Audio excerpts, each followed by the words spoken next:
त्याची एक मोठी बातमी बघूयात।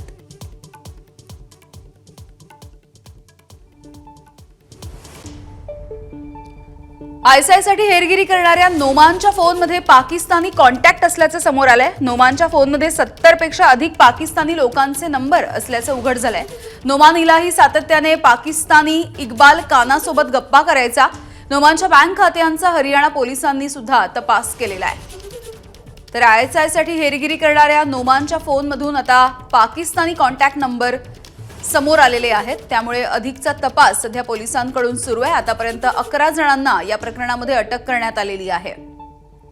केवळ मोबाईलमधलेच फोन नंबर नाही तर बँक खात्यांचा सुद्धा आता हरियाणा पोलीस त्याचा तपास करणार आहेत।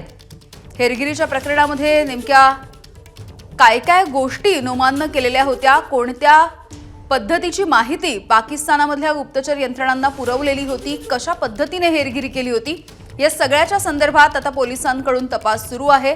हरियाणा पोलीस आता या संदर्भातला तपास करतायत। सोमेश कलगे आपल्याला अधिकची माहिती देतात। सोमेश, नोमानच्या फोनमध्ये एकूण 70 पाकिस्तानी मोबाईल नंबर आढळले आहेत, त्यामुळे 70 पाकिस्तानी मोबाईल नंबर सोबत तो संपर्कात होता हे स्पष्ट आहे। नोमानला अटक केल्यानंतर निश्चितच नोमान हा आयएसआयसाठी हेरगिरी करत होता, यात कोणती आता शंका राहिलेली नाही आहे। आणि हेरगिरी करत असताना तो 70 वेगवेगळ्या फोनवरून फोन नंबर्सच्या माध्यमातून पाकिस्तानच्या लोकांसोबत बोलत होता। म्हणजे पाकिस्तानचे हे 70 मोबाईल नंबर हे पाकिस्तानच्या वेगवेगळ्या अधिकाऱ्यांचे होते का, पाकिस्तानमधील त्याच्या वेगवेगळ्या कॉन्टॅक्ट्सचे होते का?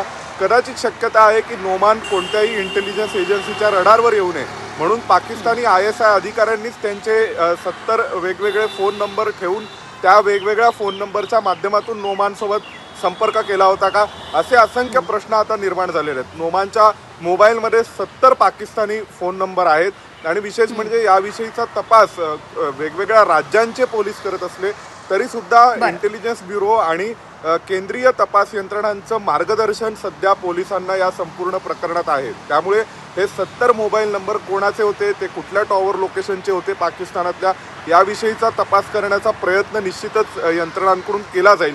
परंतु आयएसआयनी मोठ्या चलाखीने जास्त संख्येचे फोन नंबर ठेवून नोमान इंटेलिजन्स एजन्सीच्या रडारवर येऊ नये याची काळजी घेतली होती, एवढं नक्की आहे। अगदी सोमेश, धन्यवाद माहितीसाठी। एबीपी माझा, उघडा डोळे बघा नीट।